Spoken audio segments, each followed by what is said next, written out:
Tonight on the Beaver Sports Show, we'll be talking about Saturday's Civil War game. Review this week in men's basketball. And play another round of the hashtag game. Stay tuned.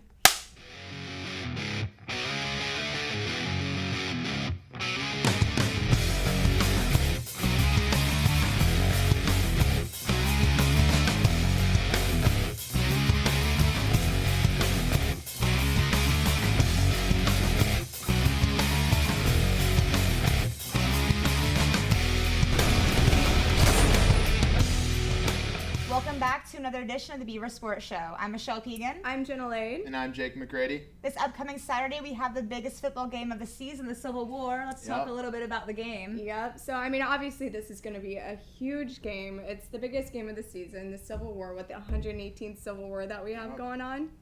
One thing I want to talk about before we go to Saturday's game, go back to last Civil War. One thing I want to know is just how well Oregon State held Oregon in that game. That was another one of the games where everyone expected it to be a blowout. Everyone was like, there's no way Oregon State's going to win.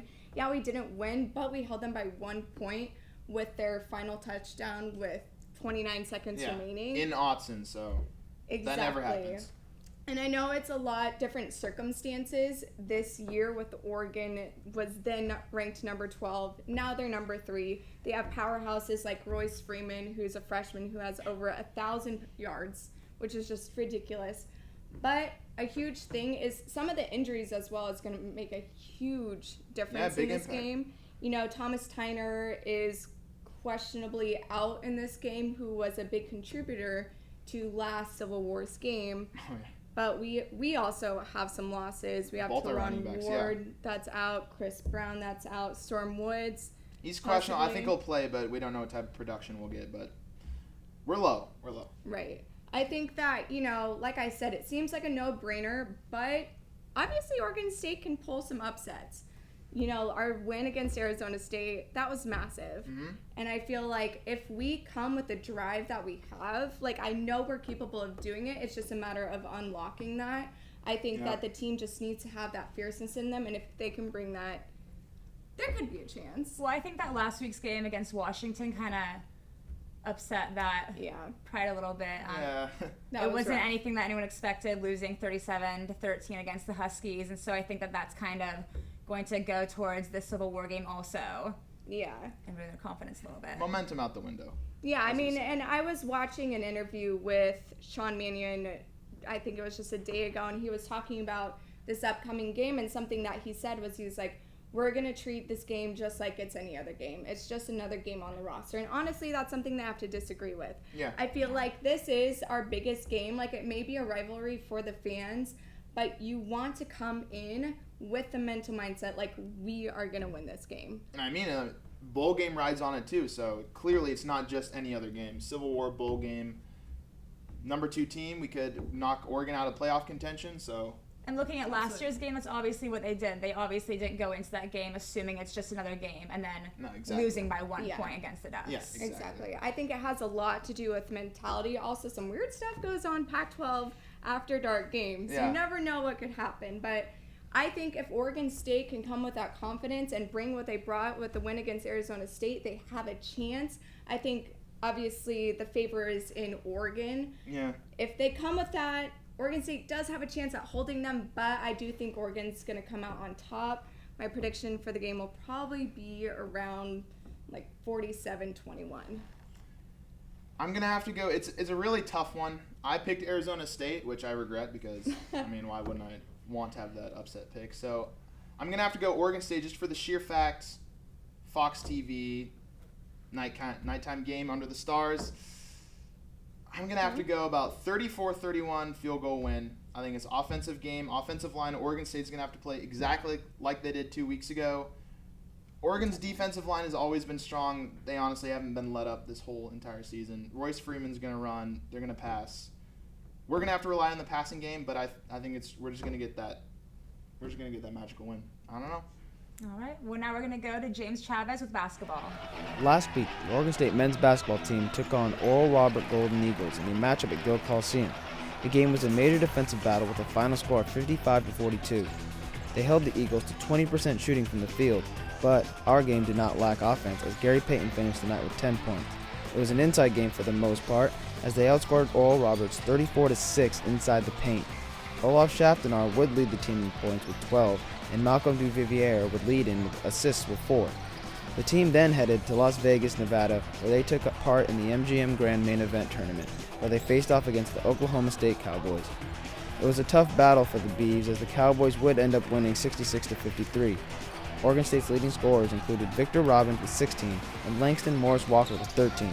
The rebound game was solid as the Beavers collected 29 boards to their 30, but it was just not enough to keep them in. The Beavers' next game will be November 26th, where they will take on Auburn in the same tournament, and the Bees' next home game will be next Wednesday, December 3rd, where they take on Mississippi Valley State here at Gill Coliseum. Be sure to check it out.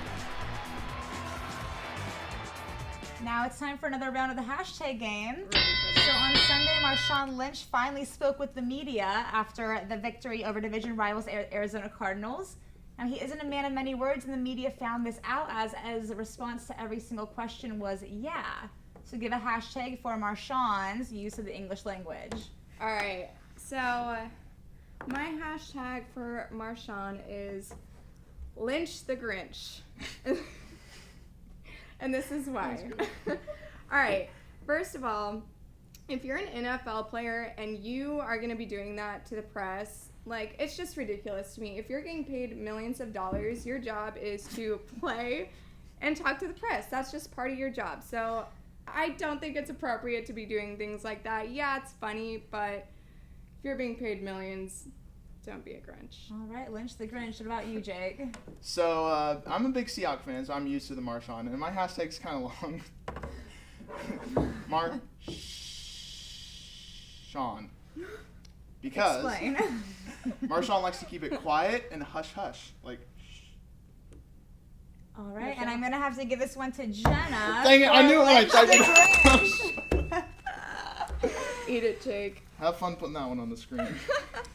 For hashtag number 2, so on Sunday we may have seen the greatest catch of all time in the Giants versus Cowboys game as a rookie wide receiver. Odell Beckham made an amazing one-handed catch for a touchdown. Now everyone, even LeBron, gave notice to this catch, so give a hashtag for that. You go first. Jake. So now that I write this out, it sounded better in my head, but if any of you guys are Pixar guys, hashtag Mrs. Incredible. Mrs.? Yeah, because she's a stretchy one.